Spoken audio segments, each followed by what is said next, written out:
శ్రీలంకతో జరుగుతున్న వన్డే సిరీస్లో మన టీమిండియా ఫస్ట్ 2 వన్డే మ్యాచ్ల్లో దారుణమైన బ్యాటింగ్ పెర్ఫార్మెన్స్ ఇచ్చింది. ఎస్పెషల్లీ పవర్ ప్లేలో చాలా మంచి స్టార్ట్ వచ్చిన తర్వాత మన వాళ్ళు కొలాప్స్ అయిపోయారు. అంటే బ్యాటింగ్ కొలాప్స్ వల్ల గెలవాల్సిన 2 మ్యాచ్ల్లో ఒకదాన్ని టైగా ముగించారు. అండ్ ఇంకో మ్యాచ్లో 32 పరుగుల తేడాతో ఓడిపోయారు. అంటే కన్సిడరబుల్లీ పెద్ద మార్జిన్తోనే ఓడిపోయారు. సో మనమైతే ఈ వీడియోలో డిస్కస్ చేద్దాం అసలు ఈ బ్యాటింగ్ కొలాప్స్ ఎందుకు జరిగింది, దీని వెనకాల ఉన్న రీజన్స్ ఏంటి. మళ్ళీ కొత్త కోచ్ గౌతమ్ గంభీర్ మనకు తీరిపోయిందనుకున్న ఒక అతిపెద్ద సమస్యను మళ్ళీ రీక్రియేట్ చేస్తున్నాడా. సో ఫస్ట్ 2 మ్యాచెస్లో చూసుకుంటే పవర్ ప్లేలో మన టీమిండియా ఓపెనర్స్ చాలా బాగా బ్యాటింగ్ చేశారు. ఫస్ట్ మ్యాచ్లో వికెట్ కోల్పోకుండా 76 పరుగులు చేస్తే నెక్స్ట్ మ్యాచ్లో 71 పరుగులు చేశారు. అంటే 2 మ్యాచ్ల్లో కూడా పవర్ ప్లేలో మన స్కోరింగ్ రేట్ అబోవ్ 7 ఉంది, అది కూడా ఒక వికెట్ కూడా నష్టపోకుండా. కానీ తర్వాత నెక్స్ట్ 10 to 15 అవర్స్లో చూసుకుంటే మాత్రం అబ్సల్యూట్ కేఓస్. అసలు మన ఓపెనర్స్ అవుట్ అయిన తర్వాత మిడిల్ ఆర్డర్ బ్యాట్స్మెన్ ఎవరు కూడా క్రీజ్లో సెట్ కాలేకపోయారు. ఎస్పెషల్లీ శ్రేయస్ అయ్యర్ మరియు కేఎల్ రాహుల్ లాంటి స్ట్రాంగ్ బ్యాట్స్మెన్ కూడా క్రీజ్లో సెట్ అయి పెద్ద ఇన్నింగ్స్ ఆడలేకపోయారు. కానీ గతంలో చూసుకుంటే మాత్రం వీళ్ళు చాలాసార్లు ఇలాంటి సిచ్యువేషన్లో మంచి నాక్స్ ఆడారు అండ్ ఇండియాని గెలిపించారు. ఇన్ఫాక్ట్ మీరు లాస్ట్ ఇయర్ వన్డే వరల్డ్ కప్లోనే చూసుకోండి, వీళ్ళిద్దరు మిడిల్ ఆర్డర్లో అద్భుతమైన బ్యాటింగ్ చేశారు. మరి శ్రీలంక లాంటి ఒక చిన్న టీం మీద ఎందుకు ఫెయిల్ అవుతున్నారు? సో దీని గురించి అయితే ఆల్రెడీ సోషల్ మీడియాలో రచ్చ జరుగుతుంది. మళ్ళీ మన టీం మేనేజ్మెంట్ జరిగిన 2 మ్యాచ్లో కూడా వీళ్ళని తమ ఓన్ బ్యాటింగ్ పొజిషన్లో ఆడనివ్వలేదు. ఫస్ట్ మ్యాచ్లో శ్రేయస్ అయ్యర్ నెంబర్ 5లో ఆడితే కేఎల్ రాహుల్ నెంబర్ 6లో ఆడాడు. అండ్ సెకండ్ వన్డే మ్యాచ్లో చూసుకుంటే మరీ దారుణం, శ్రేయస్ అయ్యర్ నెంబర్ 6లో ఆడితే కేఎల్ రాహుల్ నెంబర్ 7లో బ్యాటింగ్ చేశాడు. సో ఇప్పుడు ప్లేయర్స్ యొక్క ఫ్యాన్స్ అనేది ఏంటంటే వాళ్ళని తమ ఓన్ బ్యాటింగ్ పొజిషన్లో ఆడనివ్వలేదు. వాళ్ళు రెగ్యులర్గా నెంబర్ 4 అండ్ నెంబర్ 5లో ఆడనివ్వలేదు.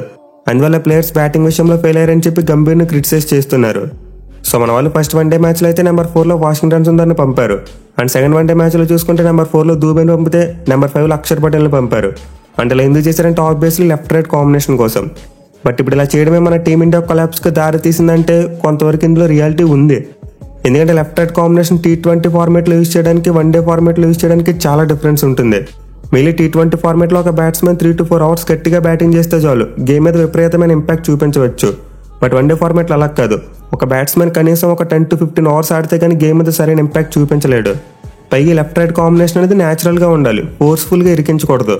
అంటే నెంబర్ 7 లేదా నెంబర్ 8లో ఆడే బ్యాట్స్మెన్ తీసుకొచ్చి నెంబర్ 4లో ఆడిస్తామంటే ప్రతిసారి వర్కౌట్ అవ్వదు. ఎస్పెషల్లీ వన్డే ఫార్మేట్లో వర్కౌట్ అవ్వడం చాలా కష్టం, అది కూడా చేస్తున్నప్పుడు. సో నాకైతే పర్సనల్గా మన టీం మేనేజ్మెంట్ T20 ఫార్మేట్లో యూజ్ చేసిన టాక్టిక్స్ని వన్డే ఫార్మేట్లో కూడా యూజ్ చేస్తుంది అనిపిస్తుంది.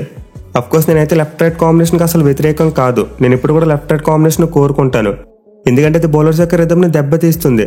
At the same time fielding క్యాప్టెన్కి ఫీల్డ్ సెట్ చేయడం కూడా ఒక హెడ్ఏక్లా మారిపోతుంది. బట్ ఎనీహౌ ఈ లెఫ్ట్ రైట్ కాంబినేషన్ ఎక్కువగా T20 ఫార్మేట్లోనే వర్కౌట్ అవుతుంది. ఎందుకంటే ఇక్కడ టైం చాలా తక్కువ, ఫీల్డింగ్ టీం క్యాప్టెన్ ఫాస్ట్గా డిసిషన్స్ తీసుకోవాలి అండ్ ఈ కంగారులో ఖచ్చితంగా తప్పుడు నిర్ణయాలు తీసుకునే ఛాన్స్ ఉంటుంది. But one day format is different, ఇక్కడ టైం ఎక్కువ ఉంటుంది. వరుసగా వికెట్లు పడినప్పుడు ఫీల్డింగ్ టీం క్యాప్టెన్కు ఆగి ఆలోచించుకోవడానికి టైం దొరుకుతుంది. ఎందుకంటే వన్డే ఫార్మేట్లో ఒక ఇన్నింగ్స్ 3.5 గంటల సేపు సాగుతుంది. దీంతో కనుక పాయింట్ ఆఫ్ టైంలో కొంచెం ఎక్కువ టైం తీసుకున్న తర్వాత దాన్ని మేనేజ్ చేయొచ్చు. కానీ T20 ఫార్మేట్లో అలా కుదరదు, టైం అనేది చాలా ఫాస్ట్గా వెళ్ళిపోతుంది. ఒక చోట కొంచెం ఎక్కువ టైం తీసుకుని బౌలింగ్ చేంజెస్ చేస్తా ఫీల్డ్ సెట్ చేస్తా అంటే క్యాప్టెన్కు పని అవ్వదు, ఆ తర్వాత స్లో ఓవర్ రేట్ పడిపోయి చివరిలో పెనాల్టీ పడుతుంది. సో ఈ డిఫరెన్స్ వల్ల శ్రీలంక టీం ఫస్ట్ 2 వన్డే మ్యాచ్లో కూడా మన టీమిండియా యొక్క లెఫ్ట్ రైట్ కాంబినేషన్ అనే టాక్టిక్ను దెబ్బ కొట్టింది. పైగా మనం ముందే చెప్పుకున్నాం, లెఫ్ట్ రైట్ కాంబినేషన్ అనేది ఫోర్స్ఫుల్గా రాకూడదు, న్యాచురల్గానే ఉండాలి. అంటే మనకి నెంబర్ 4 లేదా నెంబర్ 5లో రెగ్యులర్గా లెఫ్ట్ హ్యాండ్ బ్యాట్స్మెన్ అయితేనే బాగా సూట్ అవుతాడు. అలా కాకుండా ఒక లోవర్ ఆర్డర్ బ్యాట్స్మెన్ తీసుకొచ్చి ప్రతి సిచ్యువేషన్లో పైన ఆడిస్తామంటే అన్నిసార్లు వర్కౌట్ అవ్వదు, ఇన్ఫాక్ట్ చాలా టైమ్స్ ఫెయిల్ అవుతుంది. ఇక మన కోచ్ గౌతమ్ గంభీర్ ఈ లెఫ్ట్ రైట్ కాంబినేషన్కి ఎక్కువ పొసెసివ్గా మారడం వల్ల మనకు జరుగుతున్న మేజర్ డిసడ్వాంటేజ్ ఇంకోటి ఏంటంటే నెంబర్ 4 స్పాట్ మళ్ళీ వీక్ అవుతుంది. సో మనందరికీ బాగా తెలుసు నెంబర్ 4 స్పాట్ మన టీమిండియాని పట్టి పీడించింది. యువరాజ్ సింగ్ రిటైర్ అయిపోయిన తర్వాత మనకి నెంబర్ 4లో ఆడేందుకు ఒక ప్రాపర్ బ్యాట్స్మెన్ వెతుక్కునేందుకు ఆల్మోస్ట్ 5 to 6 ఇయర్స్ పట్టింది. సో 2019 వరల్డ్ కప్ ముందు నెంబర్ 4 విషయంలో కేఓస్ చూసాం, అలాగే ఆఫ్టర్ కూడా చూసాం. ఈవెన్ 2023 వరల్డ్ కప్కి ముందు కూడా శ్రేయస్ అయ్యర్ ఇంజరీలో ఉన్నప్పుడు నెంబర్ 4లో ఎవరు ఆడతారని క్వశ్చన్ మార్క్ వచ్చింది. బట్ వీటన్నిటిని శ్రేయస్ అయ్యర్ వన్డే వరల్డ్ కప్లో మాయం చేసి పాడేశాడు. నెంబర్ 4లో నేనైతేనే బెస్ట్ బ్యాట్స్మెన్ అని చెప్పి ప్రూవ్ చేసుకున్నాడు.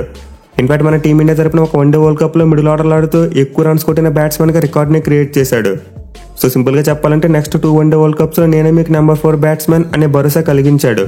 కానీ ఇప్పుడు చూసుకుంటే శ్రేయస్ అయ్యర్కి నెంబర్ 4లో బ్యాటింగ్ చేసే అవకాశం రావట్లేదు. లెఫ్ట్ రైట్ కాంబినేషన్ అని చెప్పి వేరే ప్లేయర్స్ను ట్రై చేస్తున్నారు. అండ్ ఇందులో భాగంగా వాషింగ్టన్ సుందర్ ఫస్ట్ మ్యాచ్లో నెంబర్ 4లో ఆడినప్పుడు కేవలం 5 రన్స్ మాత్రమే చేశాడు. అండ్ సెకండ్ వన్డే మ్యాచ్లో చూసుకుంటే డిజాస్టర్, నెంబర్ 4లో బ్యాటింగ్ వచ్చిన దూబే డక్అవుట్ అయ్యాడు. సో జరిగిన 2 వన్డే మ్యాచ్లో కూడా నెంబర్ 4 బ్యాట్స్మెన్ దగ్గర నుండి మనకి ఎక్కువ రన్స్ రాలేదు. అదే శ్రేయస్ అయ్యర్ తన రెగ్యులర్ నెంబర్ 4 పొజిషన్ ఆడుంటే పరిస్థితి వేరేలా ఉండుండొచ్చు మేబీ. ఎందుకంటే ఇప్పుడు అతను మన టీమిండియాలో స్పిన్ బౌలింగ్ను బాగా ఆడగలిగే ఆటగాళ్ళు ఇప్పుడు కూడా ఫస్ట్ రోలో ఉంటాడు. ఇన్ఫాక్ట్ అసలు శ్రేయస్ అయ్యర్కి నెంబర్ 4లో సక్సెస్ ఎందుకు దొరికిందంటే అతను స్పిన్ బౌలింగ్ను బాగా ఆడతాడు కాబట్టి. మరి ఇప్పుడు అలాంటి Shreyas Iyer out of the position ఆడించడం ఖచ్చితంగా అతని బ్యాటింగ్ మీద చాలా దెబ్బ కొడుతుంది. ఈవెన్ రీసెంట్గా ముగిసిన 2 మ్యాచ్ల్లోనే శ్రేయస్ అయ్యర్ బ్యాటింగ్ ఎలా ఉందో చూడండి. ఫస్ట్ మ్యాచ్లో నెంబర్ 5లో బ్యాటింగ్ పంపారు. అనే టైంలో అతను కొంతవరకు అటాక్ చేసి బ్యాటింగ్ చేశాడు. ఎందుకంటే అతను అవుట్ అయినా మన టీమిండియాకు బ్యాటింగ్ డెప్త్ ఉంది. మోస్ట్ ఇంపార్టెంట్ మ్యాచ్లో అతను స్పిన్ బౌలింగ్ అవుట్ కాలేదు, పేస్ బౌలింగ్ అవుట్ అయ్యాడు. కానీ 2 వన్డే మ్యాచ్లో చూసుకుంటే అతను మరీ నెంబర్ 6లో బ్యాటింగ్ పంపారు. అంటే టైంలో ఆబ్వియస్లీ అప్పటికే మన టీమిండియా చాలా ఒత్తిడిలోకి వెళ్ళిపోయింది. దీంతో శ్రేయస్ అయ్యర్ తన వికెట్ని కాపాడుకోవడానికి కొంచెం ఎక్స్ట్రా కాషియస్గా ఆడాడు. అండ్ ఈ క్రమంలోనే డిఫెన్సివ్ మోడ్లో ఆడుతూ తన వికెట్ను కోల్పోయాడు, అది కూడా స్పిన్నర్కు. సో స్పిన్ బౌలింగ్ను బాగా ఆడగలిగే ఒక బ్యాట్స్మెన్ వెనక్కి లాగి పెట్టుకోవడం వల్ల మన టీమిండియాకి ఎలాంటి ఉపయోగం ఉండదు. అతను ఎంత ఎర్లీగా బ్యాటింగ్ పంపిస్తే అంత మంచిది. ఇన్ఫాక్ట్ అతను ఓవరాల్ కెరీర్ స్టాట్స్ చూసుకోండి. నెంబర్ 4లో ఆడినప్పుడు బ్యాటింగ్ యావరేజ్ 51.74గా ఉంది అండ్ స్ట్రైక్ రేట్ 101.7గా ఉంది. బట్ అంతకంటే కింద ఆడినప్పుడు అతని యావరేజ్ డ్రాస్టికల్లీ 30కి పడిపోయింది. సో ఆల్మోస్ట్ కొన్ని సంవత్సరాల పాటు నెంబర్ 4 స్పాట్ విషయంలో మన వాళ్ళు ఎన్నో ప్రయోగాలు చేసి చివరికి శ్రేయస్ అయ్యర్ని ఫిట్ చేశారు. కానీ ఇప్పుడు గంభీర్ చేస్తున్న ప్రయోగాలు చూస్తుంటే నెంబర్ 4 స్పాట్ సమస్య మళ్ళీ వెనక్కి వచ్చేలా కనిపిస్తుంది. సో ఇప్పటికైనా మన టీం మేనేజ్మెంట్ బాగా సెట్ అయిన మిడిల్ ఆర్డర్ విషయంలో ఎక్కువ ప్రయోగాలు చేయకపోవడమే బెటర్. ఎస్పెషల్లీ నెంబర్ 4 స్పాట్ విషయంలో అసలు ప్రయోగాలే చేయకూడదు. మీరు కావాలనుకుంటే టాప్ ఆర్డర్లో ప్రయోగాలు చేసుకోండి, ఆ తర్వాత కింద కూడా ప్రయోగాలు చేసుకోండి. కానీ నెంబర్ 4 స్పాట్ని మాత్రం అలా వదిలేయండి. ఈవెన్ కేఎల్ రాహుల్ విషయంలో కూడా ఇదే జరుగుతుంది. అతను అవుట్ ఆఫ్ ది పొజిషన్ ఆడిస్తున్నారు. నార్మల్గా అతను నెంబర్ 5లో బ్యాటింగ్ చేస్తున్నప్పుడు చాలా మంచి నెంబర్స్ పొసెస్ చేశాడు.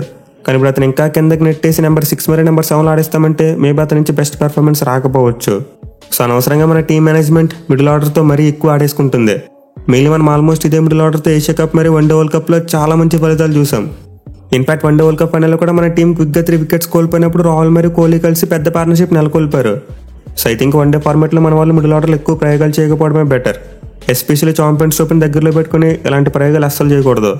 ఒకవేళ లేదా మాకు లెఫ్ట్ రైట్ కాంబినేషన్ ఖచ్చితంగా కావాలనుకుంటే గిల్ను పక్కన పెట్టి జైస్వాల్ని ఓపెనర్గా ఆడించడానికి ట్రై చేయండి. అలాగే నెంబర్ 5లో వికెట్ కీపర్ విషయంలో రొటేట్ చేయండి. కేఎల్ రాహుల్ని కొన్ని మ్యాచ్ల పక్కన పెట్టి రిషబ్ పంత్ని ట్రై చేయండి. అలా కాకుండా T20 ఫార్మాట్లో చేసినట్టు వన్డే ఫార్మాట్లో కూడా లెఫ్ట్ రైట్ కాంబినేషన్ ఇరికిస్తామంటే మేబీ వర్కౌట్ అవ్వకపోవచ్చు. ఎందుకంటే మనం ముందే చెప్పుకున్నాం వన్డే ఫార్మాట్లో చాలా టైం ఉంటుంది. అండ్ ఈ ఫార్మాట్లో ఒక బ్యాట్స్మెన్ క్యామ్ ఇన్నింగ్స్ ఆడేదానికంటే వేరే బ్యాట్స్మెన్తో కలిపి పార్ట్నర్షిప్ని స్టిచ్ చేయడానికి ఎక్కువ ఇంపార్టెన్స్ ఉంటుంది.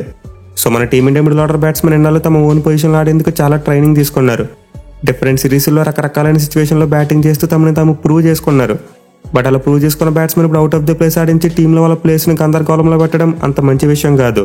పైగా ఇప్పుడు మనకు T20 ఫార్మాట్లో ట్రాన్సిషన్ పేజ్ ఉన్నట్టు వన్డే ఫార్మాట్లో లేదు. మన టీం ఆల్రెడీ వన్డే ఫార్మాట్లో సెట్ అయిపోయి ఉంది.